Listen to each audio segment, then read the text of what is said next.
where Pope Francis declared his wish to be buried in a simple tomb in the ground at Rome's Basilica di Santa Maria Maggiore, a significant Catholic church, and a Papal Basilica. He had arranged for unnamed Benefactor to cover his burial expense, and according to his will that was released by the Vatican, Pope Francis will be the first Pope in over a century to be buried outside the Vatican. Most popes are buried in Vatican City, but Pope Francis has chosen the Basilica of Santa Maria Maggiore in Rome, where 7 past pontiffs are buried.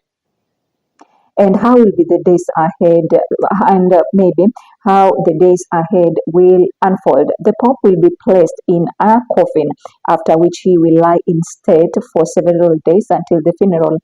Pope Francis' body could lie in the state in St. Peter's Basilica for people to come and pay their respects as soon as Wednesday. At the end of the period of mourning, a large funeral mass will take place at St. Peter's.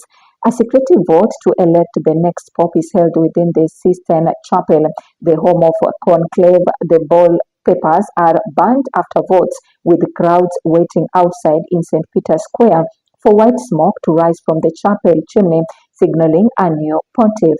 There are 1.4 billion Catholics around the world. Brazil has the biggest Catholic population globally. 116 million. Catholicism is growing the fastest in Africa, with 7.3 million new Catholics between 2021 and 2022. And what's the proportion of Catholics by region? 64.1%. These are the Americans, with Catholic being 666 million, with a population of 1.0 billion. Europe comes second with 39.5%, where Catholics are 286 million in a population of 722 million. Oceanic has 26%, with Catholics being 11 million, with a population of 33 million. And Africa comes in with 19.7%, where Catholics are 272 million in a population of 1.4 billion.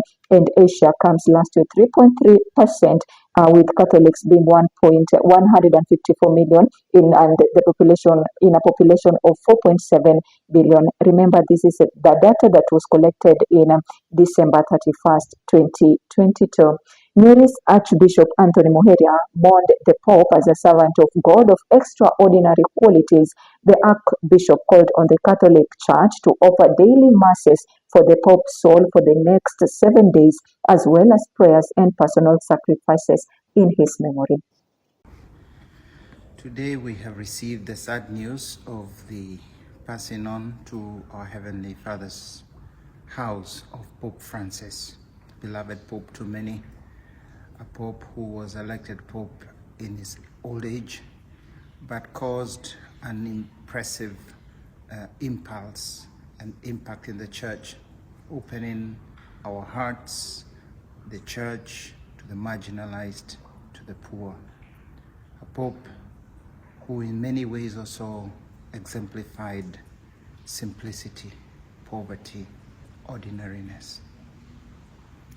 We as a people of God, and we as a Catholic Church, are united in praying for his soul, are united in this morning, knowing that he has been a special gift to us. For us in Kenya, Pope Francis has a special place also. We all recall his trip in 2015 when he met several groups, a very intense trip and program. The highlight being the meeting of the young people. And there he again recalled such an important message that we must fight corruption. Corruption that is financial, corruption that is misuse and abuse of office, corruption of the young people in terms of morals and self-benefit of those who gain by capturing the young people in vices. He also reminded us that we as Kenya have a great responsibility in the church, in the nation, and beyond in our continent. We miss him for those great words. Dear Kenyans, gratitude also should be shown through our prayers for him. gratitude should be shown also by thanking God because he was a special gift. We are now here in Rome. I was on my way here to Rome for another meeting, and we just arrived to meet this news in